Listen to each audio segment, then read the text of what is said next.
What's up you guys, Sasha here. Now, a few days ago, I went and released a video about the 3 different tiers of passive income.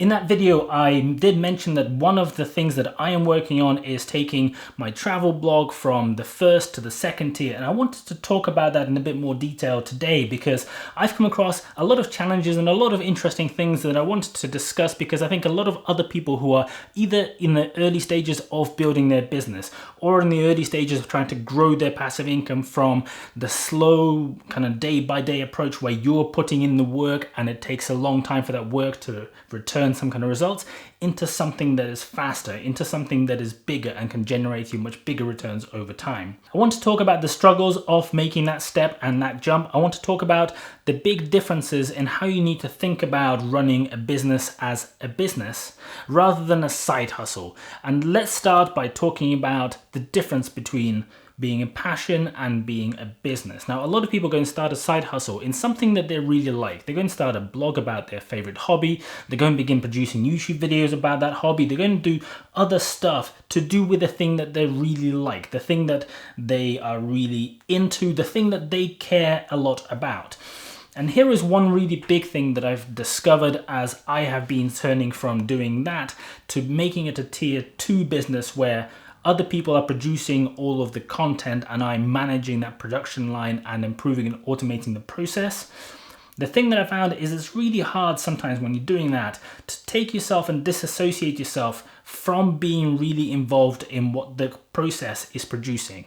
So when I produce blog posts about different types of road trips and different kind of things that people can go and do on these road trips, I put everything into every single post. So when I went and put together a piece about the best places you can go on a road trip from, say, New York or somewhere else like that, or any other materials that I went to put out, I went and used stuff that I went and did myself. I went and put information about places that I went to myself and things that I discovered and things that I thought were really important. And I wanted to make sure that every single piece of information that I put out there was as good as it possibly could be.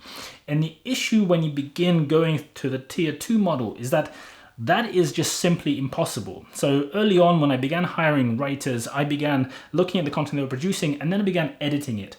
And before long, I realized that editing the content that the writers were producing was actually just the same as me writing the content in the first place because I spent just as long. And in the end, the content looked nothing like what the original writer wrote in the first place. It was just me producing the content, having looked at somebody else's attempt at doing it first. And even if I do go and produce those 10 blog posts to 100% of my ability by working nights, by doing the graveyard shift, by putting in the effort to make them as good as possible so that they provide the most value, so that people go and find them and it helps them the most, I've realized that I can do much better in building that business and helping more people by producing a blog post that is maybe only 70% or maybe 75 or even 80% as good in terms of the quality of content, the quality of research, the amount of information in there, and the knowledge that that particular post has and has collected in order to be produced without me personally spending as much or any of my time to go and make it the 100% instead. So the old 80-20 rule applies here just as much as it applies to everything else, which is I can go and expend no time or very, very little time in order to get the 80%, and I can probably go and produce 50 or even 100 of them per month relatively easily by doing that. And that's what I've been doing recently. So since the time when I produced that video, I went and did a bit of restructuring of how that content is produced and I built that little system. So I went and hired several people. So I currently have a team of writers. So I think right now that team is 6 strong. And I went and hired some editors. And I think I've hired 4 editors so far. And I'm currently in the process of hiring a VA. So the way the model works in this production line is I've got the writers producing content, then the writers go and pass it down to the editors through my system. Then the editors go and correct and make the writing better, and then they pass it down to the VAs. And what the VA does is then takes that content, puts it onto the website, adds photos, adds all the custom stuff that is required, various meta tags, adds any editing, formatting that is required right at the end, and then that post goes live. Now, what I found is several things that I didn't expect. Now, one thing that is coming to the fold a lot with this particular model is that you really have to go and try different ways of working and find what does work and what doesn't. And be prepared to fail, but be prepared to learn very quickly from your failures. So in the example that I gave, the editors in the middle are actually producing almost no value. No matter how hard I tried at finding really great editors with lots of credentials, with lots of recommendations, they didn't really do any editing. All I got was a few suggestions for writing a number as words, or maybe a couple of spelling mistakes or something else like that. But the editors are not really doing editing, they're just doing glorified proofreading. And in my business model, that proofreading was really, really expensive and time consuming, not just in the time that it takes for them to actually go and do their work, but the time it takes for me to go and find them, the time it takes for me to go and strike up the contracts with them, the time it takes for me to educate them on what I'm looking for, provide them the resources necessary, train them up, all of that stuff. So what I'm in the process of doing is essentially eliminating that layer. And whatever passive income stream you're doing, if you're going to do something similar, if you're going to do an online blog, if you're going to automate production of video, anything else, make sure you think carefully what the optimal system for producing that content is, but then don't be scared to experiment. And if things are not quite working out how you expected, don't be afraid to go and change those things. Don't be afraid to go and try different approaches that you think will work better, that will save you more time, that will produce the content at a better rate and a better quality level and at a better cost. The next big takeaway is they become far less flexible in terms of time with running your business. Now, you might think that it should be the opposite, but at this stage, when you're doing the work to make the transformation, actually your time becomes a lot more precious and it becomes much more difficult to manage. Let me explain. So before, when the business is just a side hustle, if you're doing stuff and you're building a thing over time, you don't really have the same pressure where if something doesn't happen today, it doesn't matter. You can go and make it happen tomorrow. If you haven't finished writing something, it doesn't matter, you can go and finish tomorrow. Maybe you can go and finish at the weekend. Maybe you can take the week off because you have other things going on. When you build in one of these systems and you're part of the system, you're one of the cogs that makes the system work. And actually you're the cog that is driving all the other cogs, as well as monitoring what all the other cogs are doing. You can't stop spinning, and that makes it relatively difficult until you take yourself out of the equation and the whole system is working without you physically being in it. But while you're in it, while you're doing all the optimization, it is really, really difficult to go and take any time off, because the moment you do, things begin falling over. You begin getting stacks of work sitting in one of the queues where nobody's passed it to the next person because you're the person doing it. You have people who are sitting there asking you to do some work, and for several days maybe you forgot about that particular person, or you had other priorities, and suddenly the productivity of that person has dropped, and it's costing you time, it's costing you money, it's costing you the production line overall being slower. So be prepared for time being a really critical thing during this transition phase. You will have to go and put a lot of time on a consistent basis into making this thing work. Otherwise it will fall apart into its constituent bits and not work before you've had the chance to go and finish it. Now, the next thing I want to talk about with making this step is the fact that you really have to believe in what you're doing. While something is a side hustle, while something is something you're doing on the side and it's not really that big of a deal, it doesn't really matter. So if the worst happens and that thing dies, nothing bad's gone wrong. You know, like you can go and do some other side hustle, maybe you can recover it. Your time is not quite as precious. Whereas if you're beginning to put a lot of your own time and a lot of your own money into it and you're building this system, you need to suddenly begin believing in it, because things are going to go against you and things will go against you. And during those particular moments when things are going against you, the going can feel incredibly tough. Now, I've been through similar spots before. I've been through similar spots with other businesses. I do know how it feels. This isn't the first time that I'm coming to it, but I am beginning to actually spend money on this business much more so than I have done before, because I'm hiring these writers, I'm hiring a VA, I'm hiring other people who will be helping me go and produce more content, produce better quality content, and let me reach more people with the content that I'm producing on this travel website. But it's not just about that. Other factors that you cannot influence, factors that you have no control over, will come and hit you, and they'll hit you much harder than you expect. Now, this travel website called Lazy Trips that I'm talking about in this particular example is, you've guessed it, a travel website. It is in the travel niche, and as a result, it's been hit incredibly hard by everything that's going on in 2020. Generally speaking, international travel is as good as dead, especially travel across the Atlantic. People are not going to places they were going to go to. People are not planning their travels. People are not researching where they might go. People are just not having that kind of thinking at the forefront of their mind, and as a result, any website, any information out there, any business that relies on travel as its primary focus is not doing very well. And my website is doing better than I expected, maybe when this whole thing was starting out, but it's definitely suffering from the same issue. The traffic has been down considerably this year versus my expectations.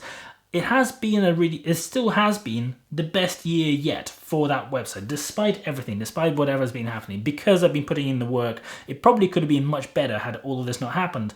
So I can't really complain, but it is much lower than what it probably would have been otherwise. And the second thing is, this is a sort of thing that happens every single year. The moment Labor Day in the US passes, the moment the US stops thinking about holidays, stops thinking about going on trips, stops thinking about planning their travel, the whole traffic for the whole travel industry drops, and mine dropped this year just as much as it has before. In fact, it probably dropped a bit more because people finally gave up on the idea of travel. You know, as the numbers were coming down around the world, as people were saying, hey, this is probably about to sizzle out towards the end of the summer, there was a lot of optimism, and people were still thinking maybe we're going to go somewhere in October, maybe in November, maybe we'll go and do a trip or something. But now that countries are going back into lockdowns, now that there's citywide lockdowns and statewide lockdowns and all kinds of other crazy stuff going on, all of this has been parked, all of this has been put on hold, and suddenly nobody is wanting to look at anything travel related until maybe sometime in February or March. So as a result, I've seen the numbers drop, and the thing is, that drop multiplies by the general 2020 drop, and that kind of situation can be really hard to take. But as an old Russian saying says, you should go and prepare your sledge in the summer, which is exactly what I'm doing. Well, actually, no, I'm doing the opposite of that. I'm preparing my summer sledge in the winter, if that makes any sense. But what I'm basically doing is I'm saying eventually this thing has got to pass. Eventually people will begin traveling again. And if I put the work in today, before that happens, in order for all of that stuff to be built by the time people are traveling, then that value will be there when they're ready to go and look at the content that I'm producing. And that's why I'm doubling down on my efforts today, because I think that come summer next year, things are probably going to be turning for the better, and that's when people will have this pent-up want to go and travel, to go and explore places, and that's when my information will already be ranking, will already be there for people to go and explore, and that's when I'm hoping my website will begin growing. The last thing I wanted to mention is the moment you begin treating your business as a business, you'll begin thinking, or you should at the very least begin thinking about some of the ways that you run it and some of the risks associated with the way you run it in a very different way. So what I mean by that is, let me give you an example. So when you're talking about a typical blog or a typical website, a lot of the traffic, in most cases, the vast majority, like 90% or higher of the traffic that people receive will be coming in through Google. So Google search is the primary way that most blogs get discovered. So you go and create content, then eventually people will go and look for that particular type of content, and hey, presto, Google shows your blog and people click on it, and that's how you get that visitor. The problem with that is, if something changes, if there's an algorithm change, if the kind of content that you're producing is suddenly not in favor because there's a different type of content that better answers the query, if somebody else has gone to town and spent huge amounts of money that far beyond whatever you're able to spend to produce much more in-depth content with interactive stuff, with things that are just completely wiping the floor with anything that you're able to do, suddenly you might see that your traffic goes and collapses. And often you have very little recourse, or in some cases, absolutely no real knowledge as to why it's happening, how to fix it, how to get back out there. And so what you want to do as a business, because that's how most businesses do think, is to go and mitigate that risk. And in my case, I have this exact issue. So the way I'm trying to fix that is by creating something where people want to go and discover it for themselves, whether or not I get shown in Google, Bing, in any other search engine, whether or not my website is being promoted anywhere. I want something where people will naturally and organically spread the message because they get so much value from this tool, more value than any single informational post will bring. So if they go and land on a great blog post that goes and answers their query for that particular thing, like they are going on a very particular trip and they need some information about the particular destination they're going to, they will probably really like it. But in a year's time, when they go and want some more information about the next trip, will they come to your website and go and look for it? Or will they go back to Google? In which case, your website doesn't go and retain that person. You're still wanting them to go and discover you through other means in the future next time they have a question. The answer is they're still going to go back to Google, because although the thing they found the first time is really valuable, it isn't valuable enough. It isn't so unique that they will remember to go back to your website, or that they will specifically go and search what website was it that they found that previous thing on. So what I'm doing to conquer that is I'm going and building a trip planner tool, which is going to do a really interesting thing. It's going to allow you to go and plan your entire road trip on the website, and do so in a much better way than the other tools and the other services that are out there today. So the other tools, I went and looked at all of them. They do exist. There are other websites where you can go and plan a road trip. The issue is, well, there's several issues with them. One, most of them want you to go and pay. Most of them want you to go and create an account the moment you begin using the tool. You only have so many free things, and there's adverts plastered all over it, and it's very busy. It's very difficult to navigate. The UI and the experience of people using it is just really not very good. It's really difficult to go and figure out what you're meant to be doing with it. It's very clunky, it's very old-fashioned in many cases, and it's just not providing the kind of value that I feel one of these tools should. People are immediately trying to get their money. They're like, hey, in order to use this tool, sign up to a $15 per year subscription, or hey, you need to go and look at some ads before you can go use it, or something else like that. And what I'm trying to do is to provide so much value to my users that the tool speaks for itself, and that the people go and choose to use it over others if they go and compare the two and they realize that this one actually offers them more. I want it to be much more easy to use. I want it to be completely free with absolutely no requirement to sign up unless you choose to, so that you can go and save your trips and do all of that kind of stuff. And I'm going to put a lot of other bells and whistles to make just the experience as good as is possible. I've begun working on it. I've begun prototyping. I've got some initial layout designs that I've gone and put together. That's why I've not been focusing as much on my video content necessarily. That's why some of my videos have been coming out a bit later than I would otherwise have liked. But hopefully in the next few weeks, I'll be able to go and make it happen. I'm doing the whole thing myself, just myself. I feel relatively confident that I'll be able to get it done. It might take me a few weeks of time to go and put it out there. I've done similar pieces of work before, and I roughly know what I'm doing on it. But the reason I wanted to talk about it in this particular video is because that is probably going to be the biggest factor that will differentiate a business that succeeds from a business that doesn't. You need to find something where the value is beyond just something that is useful, beyond where people are like, it helps me right now, but in the future. You want to find something where people will want to tell their friends about the thing that you're building. Just a blog post or just something else will probably not quite get there. But if there's a product, if there's a service or a tool that you can go and provide to people where the value is long term and they want to continue interacting with it. So as they're planning their trip, say for next summer, if they're just sitting on a sofa and they're thinking, where shall we go? Maybe they'll go and create that trip. Maybe they'll then save it. Maybe they'll then edit it. Maybe they'll share it with their partner, their friends, whoever else they want to go with, their family.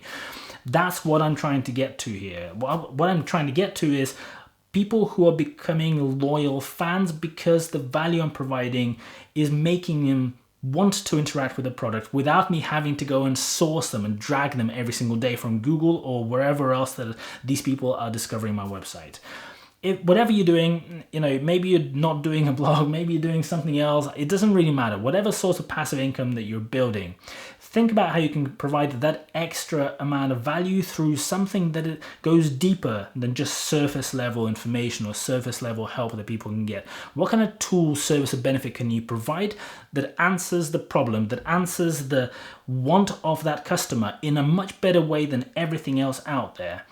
I will go and make sure that I update you on exactly how I get on. I'll show you the thing when it's done. I'll show you the stages and the different methods that I've put together for making the content production work. I'll tell you exactly how fast I'm able to produce content once I get there.